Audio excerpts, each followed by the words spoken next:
Yes, a lot of people have been saying that this COVID-19 is a blessing in disguise. Why Nigerians are saying that coronavirus is called to confront Aso Villa's corruption.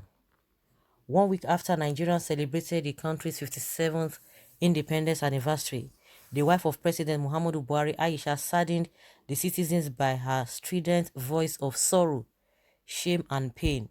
As it turned out, the First Lady's unhappiness did not stem from her husband's more than 150 days sojourn outside the country medical tourism.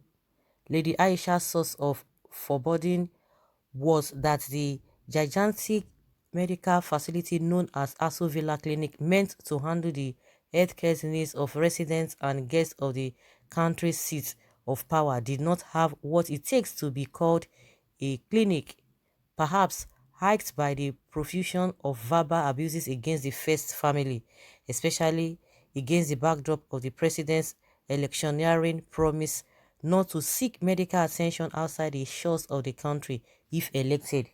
The wife of the president tongue-lashed the chief medical director of Aso Villa Clinic, Dr. Hussein Muna. Short of calling for the CMD's head on a platter, Aisha blamed the poor state of the clinic on the doctor, expressing dismay that the facility could not take care of the president, vice president and their families, not to talk of members of staff of the presidential villa, when it could not boast of something as common as a syringe. Drawing a contrast between her husband and regular citizens, Aisha said if President Buhari should be forced to take his health challenges outside the shores of the country, what could happen to the common man is better imagined than experienced. Buhari's wife made the disclosures while delivering her opening remarks during a two-day meeting on reproductive, maternal, newborn child, adolescent health and nutrition, which held at the banquet hall of the presidential villa on October 9, 2017. Although Aisha agreed that the idea of the president seeking medical treatment in a foreign land opened the country to some form of instability and security fears, she recalled an occasion when she was sick and was advised to seek medical attention abroad due to the deplorable state of the 11 billion naira Aso Villa Clinic. With recent developments in the presidential villa, where the chief of staff to the president, Malam Abba Kyari, has tested positive to the highly contagious coronavirus, otherwise known as COVID-19, the First Lady's indignation echoes as a prescient warning. What if necessary amends were made after the president's wife blew the whistle on the poor state of healthcare delivery at the seat of power, or even roused the authorities to responsible review of the country's preparedness for handling of medical emergencies? The fact that the Buhari administration came into office on the huge promise of changing the governance narratives in the country as well as fighting the scourge of official corruption made Aisha's complaint far-reaching. She went ahead to demand that the huge budgetary allocations to the clinic should be accounted for. If the wife of the president was told that the X-ray machine in Aso Villa Clinic was not functional in 2017, that simple test kits for viral infections would not be handed in 2020, 3 years after, shows the acute insanity that defines the system. Despite the absence of such life-saving equipment and medicines in the clinic, the presidential villa has been posting humongous amounts in the annual budget for feeding in the past 3 years' budget cycles.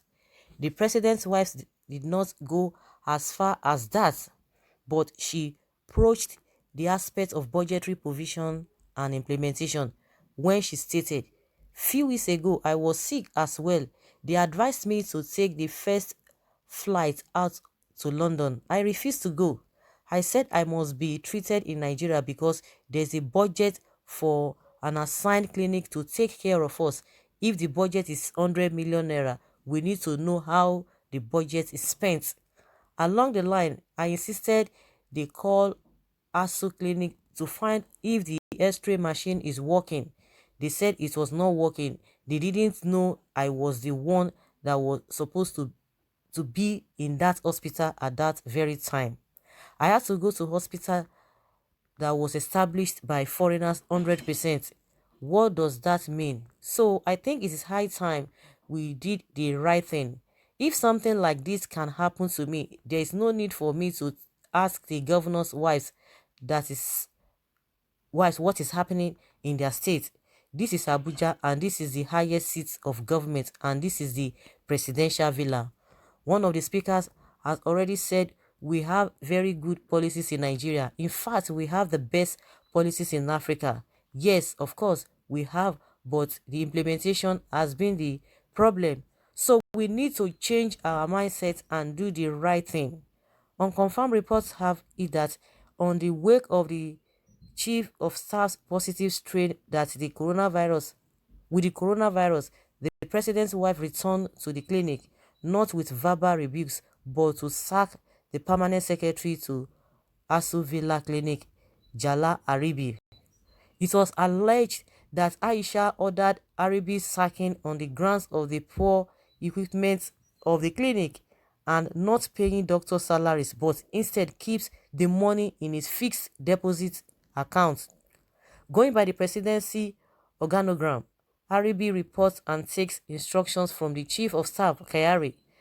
That could explain why the First Lady directed the office of the head of civil service of the Federation, Dr. Folashade Yemieson, to fire the permanent secretary. Against the background of the foregoing, it could be that the coronavirus pandemic, which has recorded close to 10 victims at the presidency, could be said to have come to assist Aisha confront not only the ASU Villa corruption, but also for Nigerians to take another look at the nation's attitude to health sector. As indeed, over vital sectors, the ratio of budgetary allocation and state of medical and other facilities in the country. COVID-19 could be a blessing in disguise. And why Nigerians are saying that coronavirus is called to confront ASU Villa's corruption. There is corruption everywhere, and at that level there's corruption. I think there are those who are always coming out to say, opposition, they've come again, what they could not do in 16 years in that, and this and this and that. What is that thing that we can even pinpoint that this administration has done fully well, that we have not been enjoying for the how many decades? What is that thing? It's all about window dressing. This woman has been talking here, she has been saying her own, but the problem is that even her husband does not even respond to all her complaints. He does not respond. Even the vice president does not respond. None of them responds to all of these things. The woman has been only voicing the wilderness, crying. You can imagine, with all of the complaints she made, nothing was done. And since that 2017, 2018, believe you me, they would have made budget for the ASU Villa. 2018, the same thing. 2019, the same thing. I don't know about this 2020, but you can imagine, even as she complained, of course, because it's evident as soon as the former chief of staff, later Bakari, when the whole thing started, he could not stay in Abuja. How can we say where a place we have the seat of power could not even boast of a international what is it called, standard of hospital or clinic? We were hearing different story, whether it was taken abroad, whether this and that, but at least from the government account, he came to Lagos. And it's very, very shameful. Those who are always coming out to say, yes, wow, they have done well, they have done this and that, they could not say anything. And nobody's even talking in that line. Everybody just behave as if nothing happened. And it's very, very shameful. Very, very shameful. Of course, it's evident. The woman has been saying it.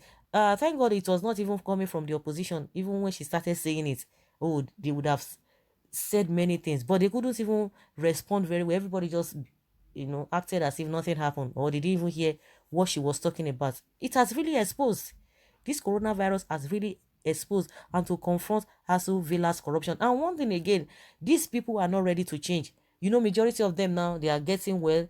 most of the people who are saddled with the responsibility of taking care of this country, they have been given that mandate. They are getting that got infected with this coronavirus. I've been telling people, these people, I'm not sure they are ready to change. They are not ready to change anything. They are not ready to change to do the needful. It is the same talk. Before you know it, definitely this coronavirus will, as it has come, it is going to go. And as soon as it goes, they will go back to their usual way of life. The same federal government told us 5 governors requested to travel out of the country, even in the midst of this lockdown. What do you have to say to that? What do we have to say to that? Meaning they wanted to leave. It was not your opposition that said it. The same federal government said it, that the 5 governors wanted to leave, but they blocked the access of them going. So they would have allowed them to go. It's unfortunate. So guys, let us hear your opinion. Leave your comments below concerning this, whether you think the coronavirus has come to confront the corruption going on in Aso Villa. Leave your comments and let's